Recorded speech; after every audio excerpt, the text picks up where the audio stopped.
আব্দুল্লাহ মোহাম্মদ তাহেরের নির্বাচনী এই জনসভায় উপস্থিত সংগ্রামী সভাপতি, উপস্থিত আজকের এই জনসভার প্রধান অতিথি আমির জামাত ডক্টর শফিকুর রহমান, উপস্থিত রয়েছেন 11 দলের অন্যান্য জাতীয় কেন্দ্রীয় নেতৃবৃন্দ,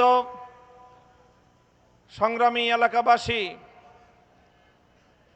আজ 24 জুলাই পরবর্তী বাংলাদেশে গণমানুষের চোখে মুখে যে এক নতুন অভিব্যক্তি, নতুন যে প্রত্যাশা আমরা দেখে আসছি, আগামী 12ই ফেব্রুয়ারি অনুষ্ঠিতব্য ত্রয়োদশ জাতীয় সংসদ নির্বাচন এবং ঐতিহাসিক গণভোটের মধ্য দিয়ে এদেশের মানুষ নতুন বাংলাদেশ বিনির্মাণের জন্য মুখিয়ে আছে। বাংলাদেশের প্রান্তে প্রান্তে ঘুরে ঘুরে আমি দেখেছি 11 দলীয় এই নির্বাচনী ঐক্যের পক্ষে বাংলাদেশে এক ঐতিহাসিক গণজোয়ার সৃষ্টি হয়েছে। মানুষ পরিবর্তন চায়। 71-এর যে মহান মুক্তিযুদ্ধ সংগঠিত হয়েছিল, জালিমের বিরুদ্ধে মজলুমের লড়াই, যেখানে মানুষের ইচ্ছা আর অভিপ্রায় ছিল বাংলার মানুষের ভাগ্যের পরিবর্তন হবে, বাংলার মানুষ তাদের অধিকার ফিরে পাবে, বাংলাদেশে বৈষম্যহীন এক সমাজ গড়ে উঠবে, বাংলাদেশের মানুষ আধিপত্যবাদী ব্রিটিশ বেনিয়া এবং পশ্চিম পাকিস্তানি খান পাঠানদের 200 বছরের বৈষম্য, জুলুম এবং লাঞ্ছনার বিরুদ্ধে মুক্তিযুদ্ধের মধ্য দিয়ে দেশকে স্বাধীন করার পর তারা আশা করেছিল এ দেশীয় শাসকরা মানুষকে তাদের সম্মান, মর্যাদার অধিকারটুকু দিবে। কিন্তু দুর্ভাগ্যজনকভাবে 71-এর মুক্তিযুদ্ধের পরবর্তী 72 থেকে 24 সাল পর্যন্ত বাংলাদেশের কায়েমি স্বার্থবাদী রাজনৈতিক গোষ্ঠীগুলো শাসনের নামে শোষণ করেছে।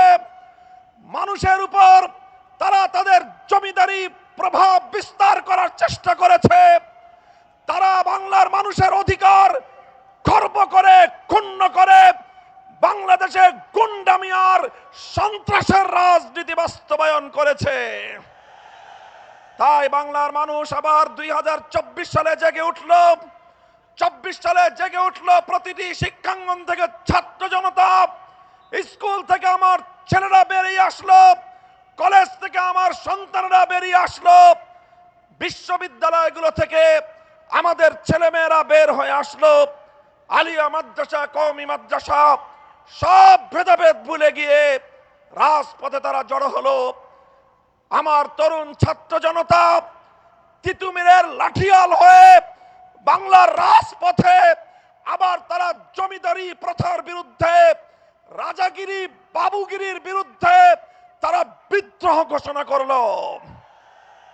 24-এর ঐতিহাসিক বিপ্লবের পর এখন দেশের মানুষ আর পুরাতন সেই বস্তা পচা রাজ পরিবারের, বাংলাদেশের 2টি রাজ পরিবারের হাতে বাংলার মানুষ তাদের ভবিষ্যতের ভাগ্য বন্ধক দিতে প্রস্তুত নয়। তাই আজ বাংলাদেশে জাগরণ সৃষ্টি হয়েছে। শুধু জাগরণ নয়, এক মহা জাগরণ তৈরি হয়েছে। ধর্ম বর্ণ নির্বিশেষে এদেশের মানুষ বিশ্বাস করে 11 দলীয় নির্বাচনী ঐক্য, এই ঐক্য গঠিত হয়েছে কোন নেতার ভাগ্য পরিবর্তনের জন্য নয়। এই ঐক্য গঠিত হয়েছে কোন দলকে ক্ষমতায় নেওয়ার জন্য নয়। এই ঐক্য গঠিত হয়েছে কোন জোটের স্বার্থ সিদ্ধির জন্য নয়। 11 দলীয় নির্বাচনী ঐক্য গঠিত হয়েছে বাংলার 18 কোটি মানুষের কাছে তাদের অধিকার বুঝিয়ে দেওয়ার জন্য। তাই আজ এই গণজোয়ার, এটা দেখে অনেকের মাথা খারাপ হয়ে গিয়েছে। এখন তারা পাগলের মতো প্রলাপ বক্তি আরম্ভ করেছে। কি করবে? তারা দ্বিধাহীন, তারা দ্বিধাদ্বন্দ্বে ভুগছে। কখনো তারা প্রকাশ্যে বলে গণভোটে হা ব্যালটে ভোট দেওয়ার জন্য, আবার তলে তলে বলে না ব্যালটে ভোট দেওয়ার জন্য। 14 গ্রামের মানুষের কাছে আমি প্রশ্ন করতে চাই, কেউ প্রকাশ্যে এক কথা বলে তলে তলে আরেক কাজ করে, সেই জাতীয় মানুষকে আপনাদের দেশে কি বলে?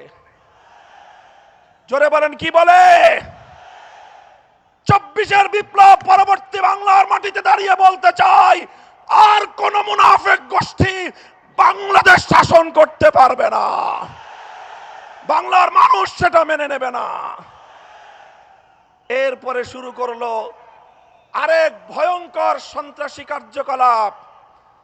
তারা ভীত সন্ত্রস্ত হয়ে, তারা গণজাগরণে নিজেদের নিশ্চিত পরাজয় দেখতে পেয়ে ইতিহাসের ঘৃণ্যতম বর্বর এক পন্থা অবলম্বন শুরু করলো। আমার মায়েরা, আমার বোনেরা, আমার মেয়েরা, তারা জনগণের পক্ষে নির্বাচনের ক্যাম্পেইন করার জন্য, নির্বাচনের দাওয়াতি কার্যক্রমে মানুষের দুয়ারে দুয়ারে যাচ্ছে। এখন তারা বীরু কাপুরুষের মতো আমাদের নারী সমাজের গায়ে হাত তুলবার মতো দুঃসাহসিকতা এবং ঘৃণ্য কাজ করছে তারা। আমি ব্যক্তিগতভাবে একটা কথা বলি, আমি বলে যাই, যদি কেউ আমার মায়ের কোনো গায়ে হাত তোলার চেষ্টা করে, যদি কেউ আমার কোনো বোনের দিকে চোখ তুলিয়ে চোখ বড় করে তাদের দিকে ভিন্ন দৃষ্টিতে তাকাবার দুঃসাহস দেখায়, কেউ যদি আমার কোনো মেয়ের ইজ্জতের হিজাব নিয়ে টানাটানি করার চেষ্টা করে, আমি বলে যাই, সে হাত ভেঙে গুড়িয়ে দেবেন, সে চোখ উপড়ে ফেলবেন।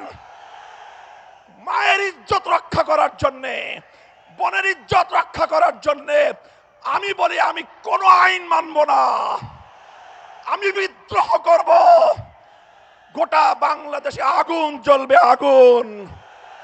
খবরদার, হুঁশিয়ার করে দেই, যদি নারী সমাজের গায়ে হাত তোলা হয়, তাদেরকে যদি অসম্মান করা হয়, যে আগুন জ্বলবে, সে আগুন নিভানোর ক্ষমতা কারো হবে না।